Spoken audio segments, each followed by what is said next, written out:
Gente, último vídeo de digestão, para digestão de gorduras. Uma analogia, né, como a gente já viu para carboidratos, que a gente vai quebrar primeiro, né, a digestão se dá a quebra dos polissacarídeos em moléculas menores até chegar em monômeros para serem absorvidos.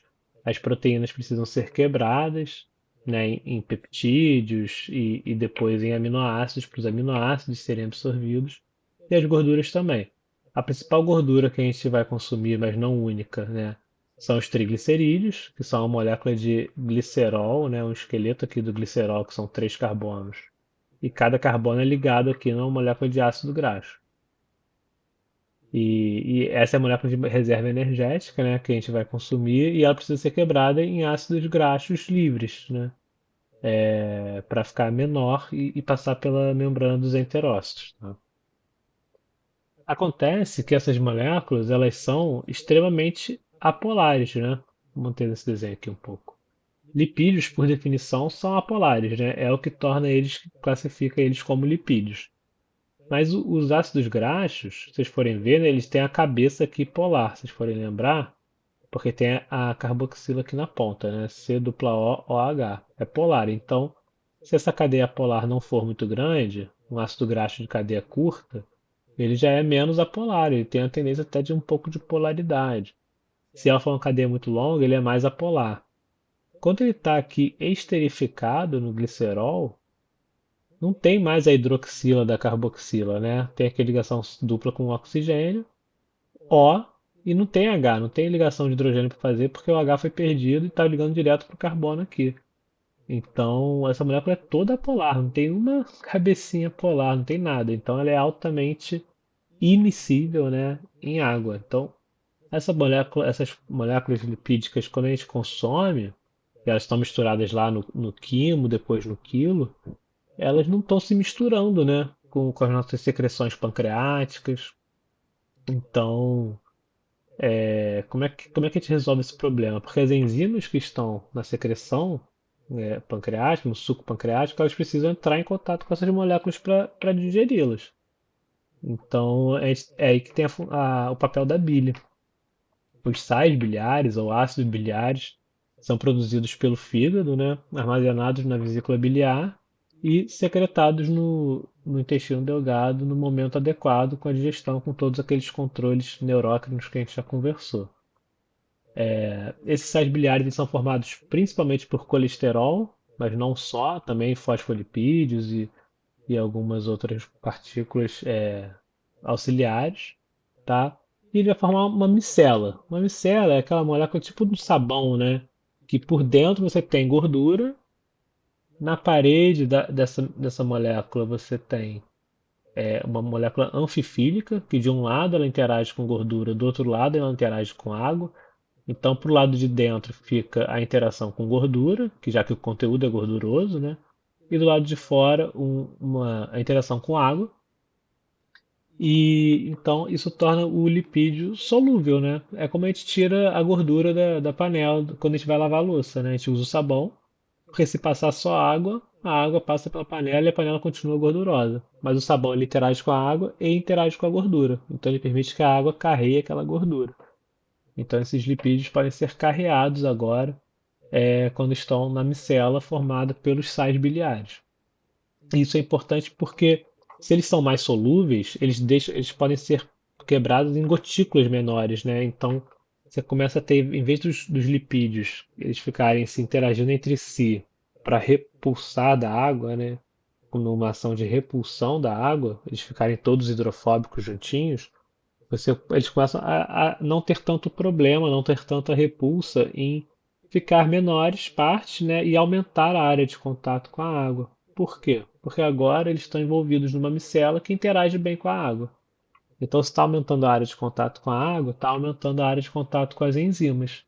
E aí vem as lipases, né, pancreáticas, para digerir esses lipídios. Eu não mencionei, a gente tem lipases também salivares, gástricas, mas a ação delas é muito limitada, né?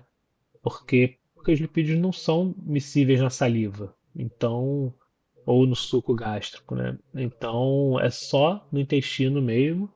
que as lipases pancreáticas são efetivas por conta dos sais biliares, né? E aí a gente quebra as moléculas em moléculas menores. Então, o colesterol éster, ele é quebrado em colesterol. Os triglicerídeos são quebrados por lipases, né? A gente vai ter lipases específicas que quebram triglicerídeos, diglicerídeos, monoglicerídeos. E aí as moléculas pequenas conseguem passar pela membrana aqui do enterócito. Lá, eles vão ser reesterificados, tá? Então volta a constituir o triglicerídeo. A gente vai formar outra molécula para esse lipídio circular no nosso sangue. Se ele fosse lançado livre no sangue, ele também não ia ser carreado pelo nosso sangue, que é basicamente água, né?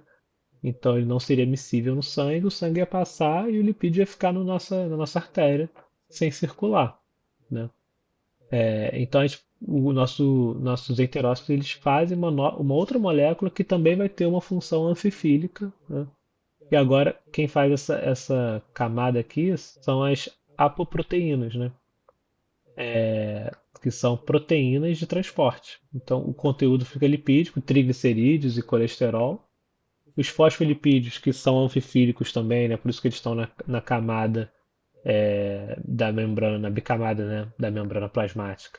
Eles fazem também parte dessa camada aqui, né? Dessa membrana, dessa molécula que é uma lipoproteína. Então, a lipoproteína ela é composta pelo conteúdo lipídico, uma apoproteína aqui na estrutura superficial, junto com fosfolipídio e colesterol. E essa molécula ela tem capacidade de interagir com o polar, com a água, com o sangue no caso, e com o apolar. E aí ela pode sair do enterócito, aqui pela membrana basal, e no caso dos lipídios, como a gente falou em outro vídeo, elas caem na linfa, antes de cair na circulação sanguínea, né? E o nome dessa molécula que sai do quilo é o quilomicron. Então aqui uma foto dele, um desenho dele, o conteúdo triglicerídeo, né, principalmente, colesterol e fosfolipídios na membrana. Aqui as apoproteínas, né, principalmente a apoproteína B, que está relacionada a colesterol LDL, colesterol ruim.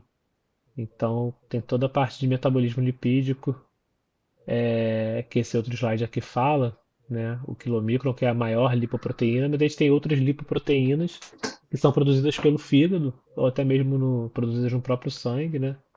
Mas o nosso fígado, quando ele quer transportar lipídios, ele também empacota o lipídio numa lipoproteína, o VLDL, tá? Aí já não é digestão, isso aqui já é uma via endógena, né?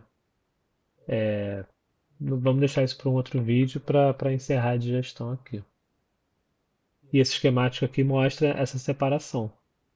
Os lipídios da dieta, intestino, quilomicrons ficam disponíveis no sangue. Lá, quando atingem o sangue, os quilomicrons vão deixar moléculas de triglicerídeo para moléculas que precisam de energia, né? Que triglicerídeos são muito energéticos.